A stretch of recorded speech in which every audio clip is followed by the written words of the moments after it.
రాముడు విభీషణుడికి శరణాగతి ఇస్తాను అని చెప్పగానే విభీషణుడు రాముడి మాటలకు సంతోషించి రాముడి దగ్గరకు వచ్చాడు.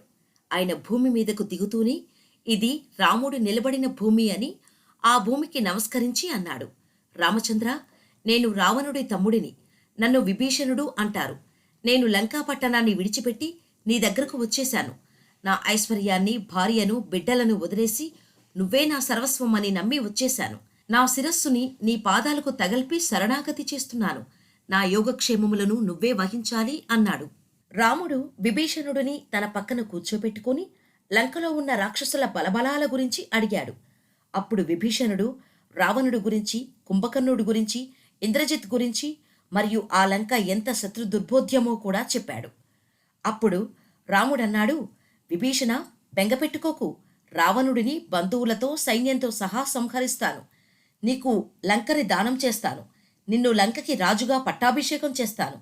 రావణుడు హతమయ్యే వరకు నువ్వు ఆగక్కర్లేదు. ఇప్పుడే నిన్ను లంకకు రాజుగా చేస్తాను అన్నాడు. అప్పుడు విభీషణుడు, మీకు శరణాగతి చేశాను కనుక మీరు ఏ మాట చెబితే ఆ మాట వింటాను. రావణుడి మీద యుద్ధం చేయమంటే యుద్ధం చేస్తాను. మీకు ఎప్పుడన్నా సలహా కావాల్సి వచ్చి నన్ను అడిగితే నేను చెప్పగలిగిన సలహా చెబుతాను అన్నాడు.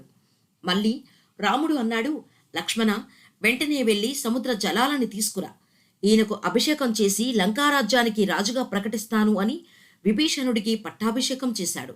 విభీషణుడు వెళ్ళిపోయాక రావణుడికి ఆలోచన కలిగించి, ఇప్పుడు సముద్రానికి అవతల వైపున ఉన్న రాముడి గురించి ఏదైనా విషయం తెలుసుకుంటే బాగుంటుంది అనుకున్నాడు. అలా అనుకోగానే శార్దూలుడనే గూఢాచారిని రాముడి దగ్గరకు పంపించాడు. ఆ శార్దూలుడు అక్కడ ఉన్న వానర బలాన్ని అంతటినీ చూసి రావణుడి దగ్గరకు వెళ్ళి, అది వానర సైన్యమా? సముద్రం పక్కన నిలబడ్డ మరో సముద్రంలా ఉందయ్యా. నువ్వు ఆ వానర బలాన్ని గెలవలేవు. అక్కడున్న వీరులు సామాన్యులు కారు. నా మాట విని సీతమ్మని రాముడికి అప్పగించు అన్నాడు. నేను మాత్రం సీతను ఇవ్వను అని సుకుడు అనేవాడిని పిలిచి, నువ్వు పక్షి రూపంలో సుగ్రీవుడి దగ్గరకు వెళ్ళి నేను చెప్పానని ఒక మాట చెప్పు. నువ్వు వానరుడివి, నేను రాక్షసుడిని. నేను అపహరించింది నరకాంతిని. మధ్యలో నీకు నాకు కలహమెందుకు? మీరు ఏ సముద్రాన్ని దాటి రాలేరు. ఒకవేళ దాటాలని ప్రయత్నించినా నా చేతిలో మీరు చనిపోతారు. ఒక మానవకాంత కోసం వానరులు ఎందుకు మరణించటం?